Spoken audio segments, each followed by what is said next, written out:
Hello you guys. So the sun is popping today, so I decided to film outside because it's a beautiful day.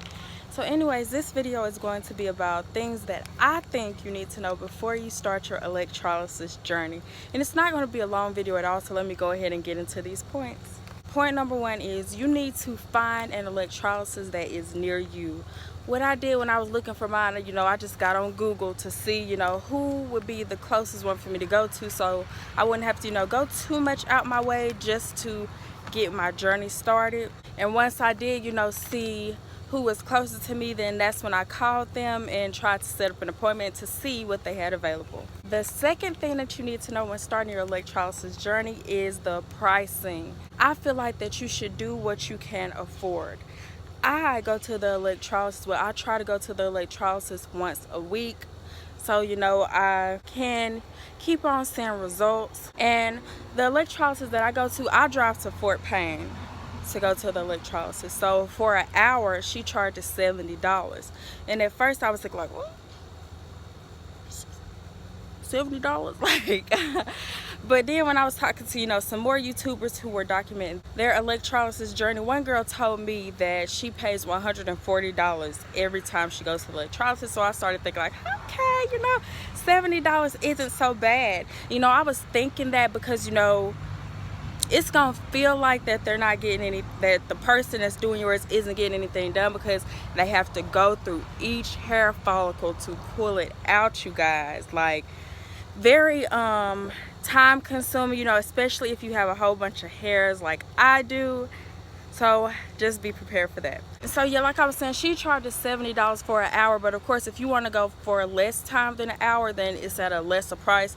But for me, going at any time like less than an hour would be kind of pointless, because I have a very hefty case of this and I have a whole bunch of hair, so me trying to go for like 15 minutes is not going to pretty much do anything for me. But you do what you feel comfortable doing. The next thing that I think you need to know is pain tolerance. Some people don't think that electrolysis is painful, some people do.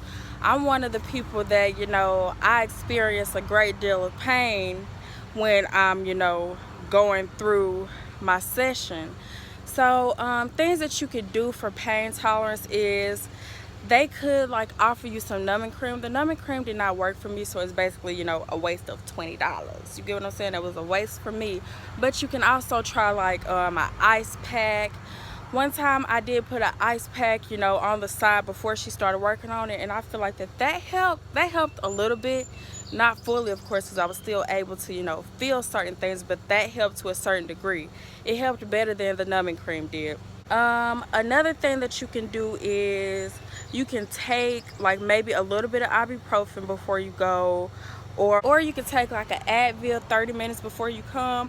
I do not recommend overdosing. Like, don't try to overdose yourself. Don't try to take too much, but just take maybe one to see if that will help you with it.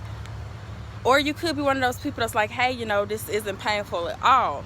Then if that's you, then you are strong, because that was not me. The last thing that you need to know before you start this electrolysis journey, which I feel like a lot of people don't understand because maybe I didn't specify, it's gonna take more than one appointment for your hair to be permanently gone. Honestly, it could take up to a year to see permanent results. But I had to tell myself, like, okay, most of us have been struggling with this our whole life. So do you want to spend a year trying to permanently remove the hair, or do you want to continue going through this your whole life, feeling insecure, trying to hide your hair up under makeup, hiding in the house and not enjoying your life because you are ashamed that you have facial hair? So I had to tell myself, I would rather try to do this for a year just to see if I do see some positive results, other than not trying to do anything at all. Of course, there are other methods that you could try to do that involve your facial hair, which I will have more videos about that. I won't give away all the good tea right now, but you just got to stay tuned for that type of stuff. I was told that it could take up to a year before you see permanent results. I know you thinking like a year, dog, like that's too long. Ain't nobody got time for all that. Like I said, there are other things that you can do, but I just feel like that this is the only scientifically proven permanent hair removal. So I still think that some of you should look into it and see if it's something that you feel like that you can handle. See if it's something that you feel like you would have a good experience off of, because I have seen like plenty of reviews with people saying that they are pleased with their electrolysis sessions that they have been going on, and it finally started working. The hair started like thinning off. That's what it do. Like, they will keep on going through, you know, and trying to destroy your hair follicles until eventually the hair, you know, will thin off and there is nada, no more hair, or it's like barely noticeable because it's so thin.